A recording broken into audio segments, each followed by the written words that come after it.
എന്ന് പറഞ്ഞാൽ പൂർണ്ണമാവില്ല. പരിണാമം പറയാമായിരിക്കാം. എങ്കിലും അതങ്ങനെ അങ്ങ് വളരുകയായിരുന്നു. പിടിച്ചാൽ പിടികിട്ടാത്തതുപോലെ വളർന്നങ്ങ് പൊങ്ങി. അതിന് അദ്ദേഹത്തിന് ഒരു വിദേശ പർവ്വം ഉണ്ട് ആ വളർച്ചയിൽ. അതായിരിക്കാം സൗത്ത് ആഫ്രിക്കയിലെ താമസവും തിക്താനുഭവങ്ങളും ട്രെയിൽ തള്ളി പുറത്തിടേണ്ടി വന്ന കാര്യങ്ങളൊക്കെ. ദിവനാസിയോസ് പിതാവിനും അദ്ദേഹം മേൽപ്പട്ടക്കാരനാകാൻ പുറത്തേക്ക് പോയി, പിന്നീട് സമാധാന അന്വേഷിയായി പോയി. അങ്ങനെ രണ്ട് ഫോറിൻ പർവ്വങ്ങളൊക്കെ അദ്ദേഹത്തിന്റെ ചരിത്രത്തിലും കാണുന്നുണ്ട്. ഇന്ന് പ്രസാധനം ചെയ്ത രണ്ട് പുസ്തകങ്ങളുടെ പശ്ചാത്തലത്തിൽ കൂടിയാണ് ഞാൻ സംസാരിക്കുന്നത്. വട്ടശ്ശേരി തിരുമേനി സഭയ്ക്ക് സ്വാതന്ത്ര്യം തന്നു എന്നൊക്കെ പറഞ്ഞാൽ മുഴുവൻ ശരിയല്ല. നിങ്ങൾ വിചാരിക്കും ഞാൻ എന്തായാലും പറയുന്നു. ഈ സഭയ്ക്ക് നൈസർഗികമായി സ്വകീയമായി ജന്മസിദ്ധമായി ഉണ്ടായിരുന്ന സ്വാതന്ത്ര്യത്തെ, അതിനെക്കുറിച്ചുള്ള ബോധവും അവബോധവും അറിവും താഴേക്കിടയിൽ മുതൽ മുകളിലേക്ക്, നമ്മൾ പറയുമല്ലോ കാരിൽ വിരൽ നിന്ന് പെരുപെരുപ്പ് മുകളിലോട്ട് കയറുന്ന പെരുപ്പ്, താഴേക്കിടയിൽ നിന്ന് മുകളിൽ വരെ എത്തിക്കാനായിരുന്നു അദ്ദേഹത്തിന്റെ നിയോഗം. ഇത് കൃത്രിമമായി അദ്ദേഹം സൃഷ്ടിച്ചതല്ല സാധുയുടെ സ്വാതന്ത്ര്യം എന്ന് പറയും. ഇതിവിടെ ഉണ്ടായിരുന്നതാണ്. അതിനെക്കുറിച്ച് അറിവുണ്ടാക്കിയ അദ്ദേഹം ജനഹൃദയങ്ങളിൽ. അത് അംഗീകരിച്ചവരും അംഗീകരിക്കാൻ മടിച്ചു നിന്നവരും ഒക്കെ ഉണ്ടായിരുന്നു, അന്നും ഇന്നും ഒക്കെ ഉണ്ട്. അതുകൊണ്ട് അദ്ദേഹം നൈസർഗികമായി സഭയ്ക്ക് ഉണ്ടായിരുന്ന സ്വാതന്ത്ര്യത്തെ ഉയർത്തിക്കാട്ടാനായിരുന്നു അദ്ദേഹത്തിന്റെ നിയോഗങ്ങളിൽ പ്രധാനപ്പെട്ടത്. ഒരു വലിയ ഗ്രന്ഥകാരനായി ഒന്നുമല്ല അദ്ദേഹം. സമയം കിട്ടിയിരുന്ന അദ്ദേഹം ഒന്നാന്തരം വേദശാസ്ത്ര ഗ്രന്ഥങ്ങൾ രചിച്ചേനെ. ഒരല്പം ഇടവേള കിട്ടിയിരുന്നെങ്കിൽ അതിനു പോലും ഉണ്ടായില്ല. ഒരു പുരുഷായുസ് മുഴുവൻ വേദന നൊമ്പരപ്പെട്ട് ജീവിക്കാനായിരുന്നു അദ്ദേഹത്തിന്റെ വിധി. ആ നൊമ്പരങ്ങൾ തുടങ്ങുന്നതിന് മുമ്പുള്ള കാലത്താണ് ഈ രണ്ട് ഗ്രന്ഥങ്ങളുടെ രചന. അതുകൊണ്ട് അത്തരം ഒരു പശ്ചാത്തലവും ഈ രണ്ട് പുസ്തകത്തിലും കാണുകയില്ല.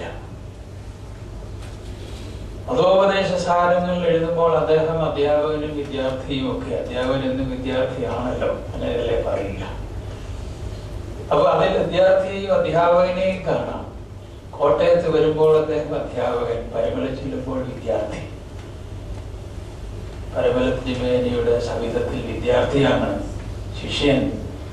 അതേ ശിഷ്യൻ കോട്ടയത്ത് വരുമ്പോൾ അദ്ദേഹം മൽപ്പാനാണ്. ഈ രണ്ട് നിലയിലും അദ്ദേഹത്തെ കാണണം ഡയറി വായിക്കുന്നവർ.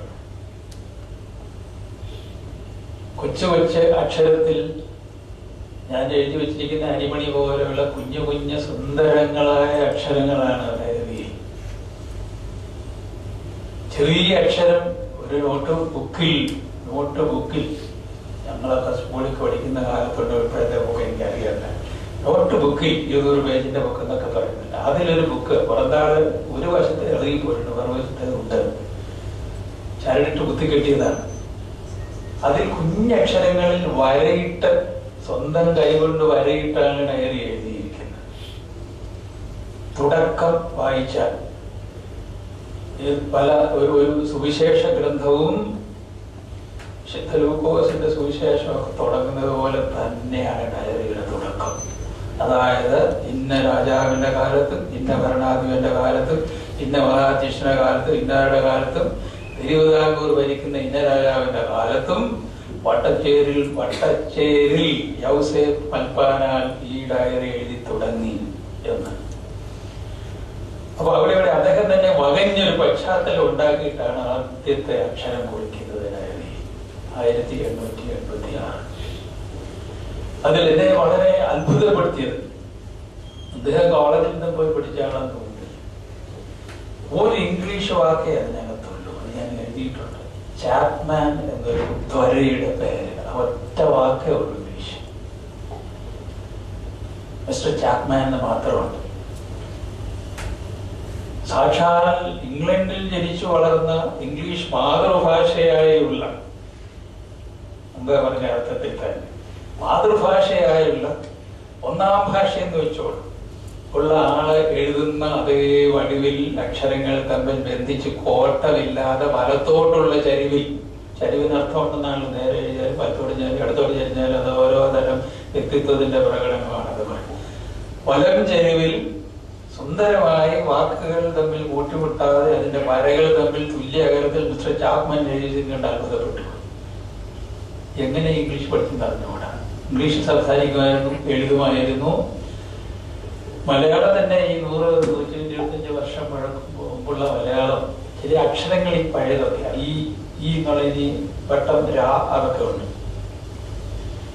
പിന്നെ റാന്തൽ, വരാന്ത, അതിന് റാന്തൽ എന്നൊക്കെ എഴുതിയിട്ടുണ്ട്. അങ്ങനെ ചില അന്നുണ്ടായിരുന്ന ചില വാക്കുകൾ ഒഴിച്ചാൽ അല്ലാതെ ഒന്നാന്തരം മലയാളമാണ് എഴുതിയിരിക്കുന്നത്. ഏകദേശം ഭാർമജിയും ഇദ്ദേഹവും ഏകദേശം സമകാലീനരായിരുന്നുവല്ലോ. രണ്ടുപേരുടെയും വഴി സമാന്തരമായിട്ടൊക്കെയാണ് പോയിക്കൊണ്ടിരുന്നത്. ഒരു ജനസഞ്ചയത്തെ മുഴുവൻ ഒരു സമൂഹത്തിന്റെ നൊമ്പരത്തിന്റെ പശ്ചാത്തലത്തിൽ ഹൃദയത്തിലാക്കിക്കൊണ്ടായിരുന്നു രണ്ടുപേരുടെ പ്രയാണം. ഏതോ ഗ്രീക്ക് ദേവൻ, പേര് മറന്നുപോയി, ഭൂഗോളത്തെ ഇങ്ങനെ വെച്ചുകൊണ്ട് പോകുന്ന ഒരു പടം കണ്ടിട്ടുണ്ട്, അറ്റ്ലസ്. അത് മുഴുവൻ വഹിച്ചിരിക്കുകയാണ്. ഇവിടെ ഭാരതീയത്തിൽ അങ്ങനെ ഉണ്ടല്ലോ, കയ്യിൽ മലയെടുത്തുകൊണ്ട് പോയിട്ട് പർവ്വതത്തെ മലയിൽ മരുന്നുകൊണ്ട് പോയി അന്വേഷിച്ചു. അതുപോലെ ഭൂഗോളത്തെ മുഴുവൻ തോളിൽ വെച്ചുകൊണ്ട് പോകുന്നു പറഞ്ഞാൽ ഒരു സമൂഹത്തെ, സഭയെ മുഴുവൻ സ്വന്തം തോളിൽ അതിന്റെ നൊമ്പരമോ സന്തോഷമോ ഒരു ആശ്ലേഷം പോലെ ഏറ്റുമായിക്കൊണ്ട് ഇതിന് സമാന്തരമായിട്ട് ഒരാൾ ഉണ്ടായിട്ടില്ല ഈ സമുദായത്തിൽ. ഇതൊന്നും പറഞ്ഞ് പ്രതിഫലിപ്പിക്കാവുന്ന കാര്യമാണെന്ന് എനിക്ക് തോന്നിയിട്ടില്ല. അവിടെ മഹാത്മജിയുടെ ഏകദേശം കാലത്തിലും ആശയങ്ങളിലും നീക്കങ്ങളിലും വാഗ്മിത്വത്തിലും മഹാത്മജിയും അങ്ങനെ ആവശ്യമില്ലാത്ത വാക്കുകൾ അക്ഷരം പറയുകയില്ലായിരുന്നു. അദ്ദേഹത്തിന്റെ ചെറിയ ചെറിയ പുസ്തകങ്ങൾ ഇന്ന് കിട്ടുന്നുണ്ടല്ലോ. അത് ഏകദേശം ഇവർ തമ്മിൽ ഒരുപാട് സാമ്യം കാണുന്നുണ്ട്. ഞാനത് വെറുതെ ഒരു സാമ്യം ഉണ്ടാക്കി പറഞ്ഞ് ഇദ്ദേഹത്തെ വലുതാക്കാൻ വേണ്ടി പറയുന്നതല്ല, ബോധ്യം വന്നിട്ടുള്ള ഒരു കാര്യം പറയുകയാണ്. ഈ രണ്ട് ഗ്രന്ഥങ്ങളുടെയും ഞാൻ നോക്കി അക്ഷരാക്ഷരമായി തന്നെ ഞാൻ വായിച്ചു, ഒത്തിരി വായിച്ചിട്ടുണ്ട്. ധാരാളം സാമ്യം കാണുന്നുണ്ട്. അതിൽ ആത്മീയതയും, കറുതീർന്ന ആത്മീയതയും, ആദ്യമാണെങ്കിൽ എങ്ങനെ ഈ രാഷ്ട്രീയ പ്രവർത്തനങ്ങളും ആത്മീയതയും കൂടെ പൊരുത്തപ്പെടുമോ എന്നൊക്കെ ഉള്ളതിന് ഏറ്റവും വിശ്വാസ്യമായ മറുപടി അദ്ദേഹം തന്നിട്ടുണ്ട്. ഇവിടെ സ്വാതന്ത്ര്യ സമരം എന്നൊക്കെ പറയാൻ എനിക്ക് അറിഞ്ഞുകൂടാ, ആ പേരാണോ പറയേണ്ടത്. വളരെ ആഴത്തുള്ള ആത്മീയ അനുഭവങ്ങൾ, ഈ മിസ്റ്റിക്കൽ എക്സ്പീരിയൻസ് എന്നൊക്കെ പറഞ്ഞാൽ മലയാളികളോട് അങ്ങനെ പറയാൻ എനിക്കറിയില്ല, സാറിന് അറിയാം. അതാണ് നമ്മൾ ചുമ്മാ ആത്മീയം എന്നൊക്കെ ഇങ്ങനെ പറയും. മിസ്റ്റിക്കൽ എക്സ്പീരിയൻസ് എന്നാണ് ഞാൻ പറയുന്നത്. അതിന്റെ ചെറിയ പഠനവും നടത്തുന്നുണ്ട് അതിനെ കുറിച്ച്. അത് നല്ലതുപോലെ ഉണ്ടായിരുന്നു ഇദ്ദേഹത്തിന് ഗുരുവിനും. അത് ഒരു ഭാഗത്തുണ്ട്, അത് വളരെ അഗാധമാണ്. അത് കൂടെ അദ്ദേഹത്തെ ഏറ്റവും അടുത്തറിഞ്ഞിരുന്നവർക്ക് അതിന്റെ ചില മിന്നലാട്ടങ്ങൾ അറിയാൻ പറ്റിയിട്ടുണ്ട്. മണലി അച്ഛൻ, പാറാട്ട തിരുമേനി, ഈ 3 പേരാണ് അദ്ദേഹത്തെ ഒരു വ്യക്തി എന്ന നിലയിൽ വ്യക്തിപരമായി ഏറ്റവും അടുത്തറിഞ്ഞിട്ടുള്ള 3 പേരാണ് ഈ സഭയിൽ. അവർ ഒരുമാതിരിയൊക്കെ ചിലതൊക്കെ അവർ പറഞ്ഞിട്ടുണ്ട്, എഴുതിയിട്ടുണ്ട്. ഈ മിസ്റ്റിക് എക്സ്പീരിയൻസിന്റെ അഗാധം ഈ 2 പുസ്തകത്തിൽ അതിന് ചില മിന്നലുകൾ മാത്രം കാണുന്നുണ്ട്. അതൊന്നും എഴുതിയിട്ടില്ല, ഇതിനെ കുറിച്ച് ഒരു അക്ഷരം പറയില്ല. പ്രത്യേകിച്ച് ഈ